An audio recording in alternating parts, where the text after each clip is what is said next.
My fellow Americans, it is an honor to be with you tonight because we're laying the groundwork for Kamala Harris to become our next president. And let me tell you why that is so important. I want you all to remember where we were 3.5 years ago. We were in the midst of the worst public health crisis in 100 years and the worst economic downturn since the Great Depression. 3,000 Americans were dying every day, and our hospitals were overwhelmed with COVID patients. All across the country, businesses were shutting down. Unemployment was soaring. Workers were losing their health insurance. Schools were closing. State and city budgets were running out of money. People were being evicted from their homes. Children in America were going hungry. That was the reality the Biden-Harris administration faced as they entered the Oval Office.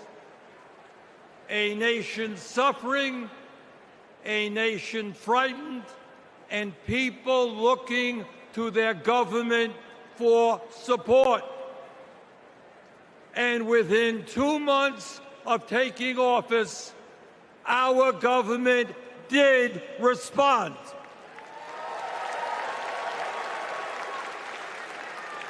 We passed the American Rescue Plan, which provided $1,400 for every man, woman, and child in the working class. We extended and expanded benefits for the unemployed. We provided emergency assistance for small businesses to stay open. We guaranteed health care coverage to tens of millions of Americans through one of the largest expansions of Medicaid in history. We provided rent relief and mortgage assistance, which prevented tenants and homeowners from being evicted. We established emergency food programs for hungry children and the elderly, and protected the pensions of millions of union workers and retirees from being slashed by up to 65%. Oh, and by the way, we cut childhood poverty by over 40% through an expanded child tax credit. Thank you, President Biden. Thank you, Vice President Harris. Thank you, Democratic Congress.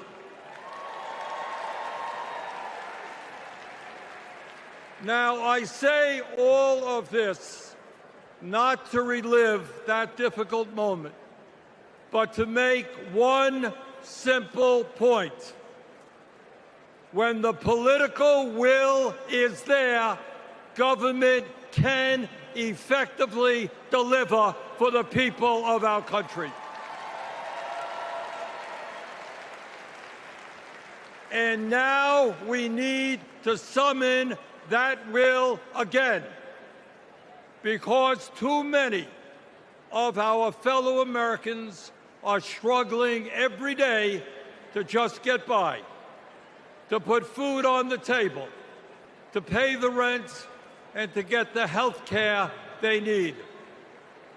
Brothers and sisters, bottom line, we need an economy that works for all of us, not just the billionaire class.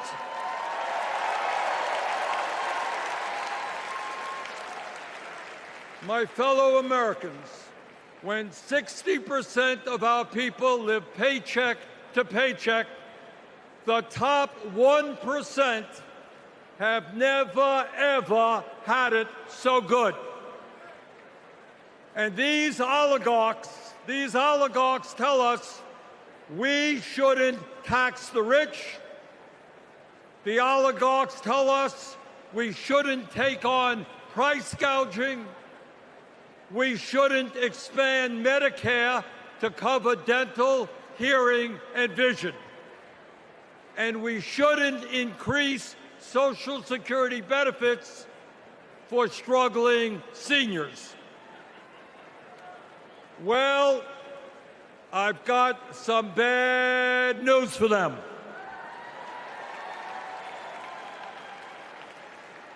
That is precisely what we are going to do.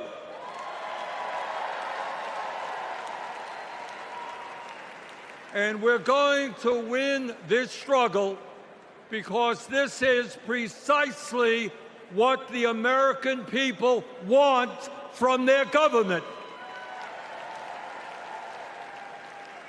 And my friends, at the very top of that to-do list is the need to get big money out of our political process.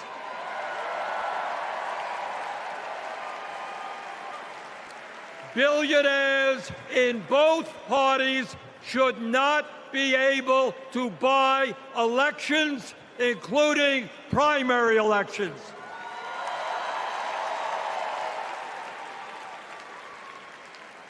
For the sake of our democracy, we must overturn the disastrous Citizens United Supreme Court decision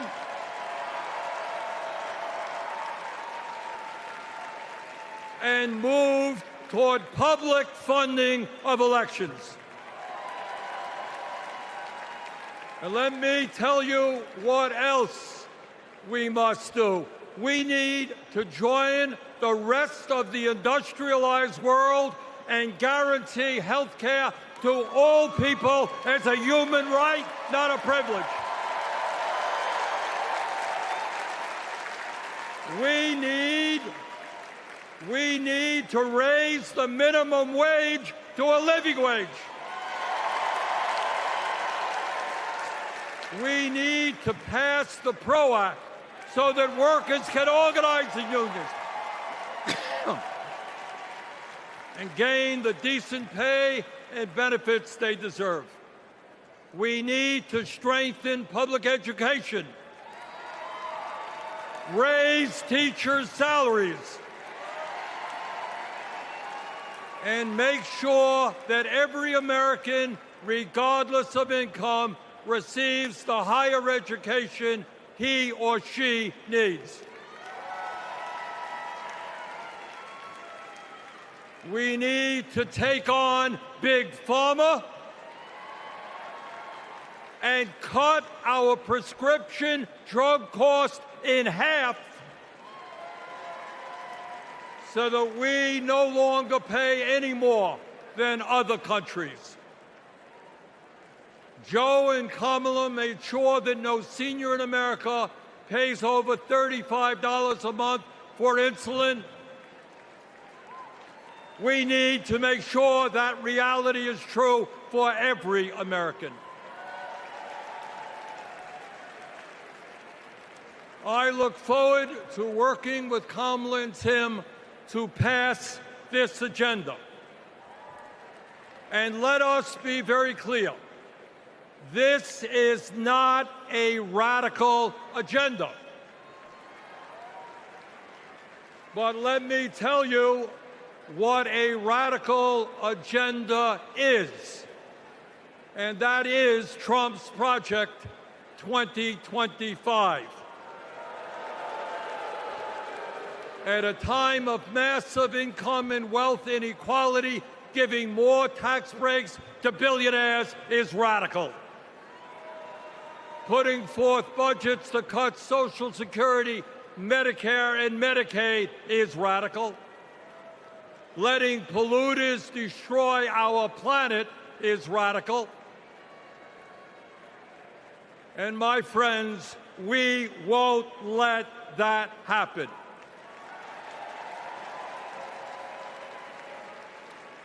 Fellow Americans, in the last 3.5 years, working together, we have accomplished more than any government since FDR. But much, much more remains to be done. We must summon the courage to stand up to wealth and power and deliver justice for people at home and abroad. Abroad,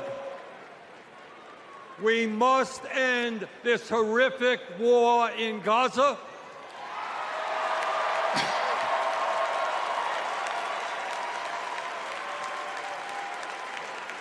Bring home the hostages and demand an immediate ceasefire.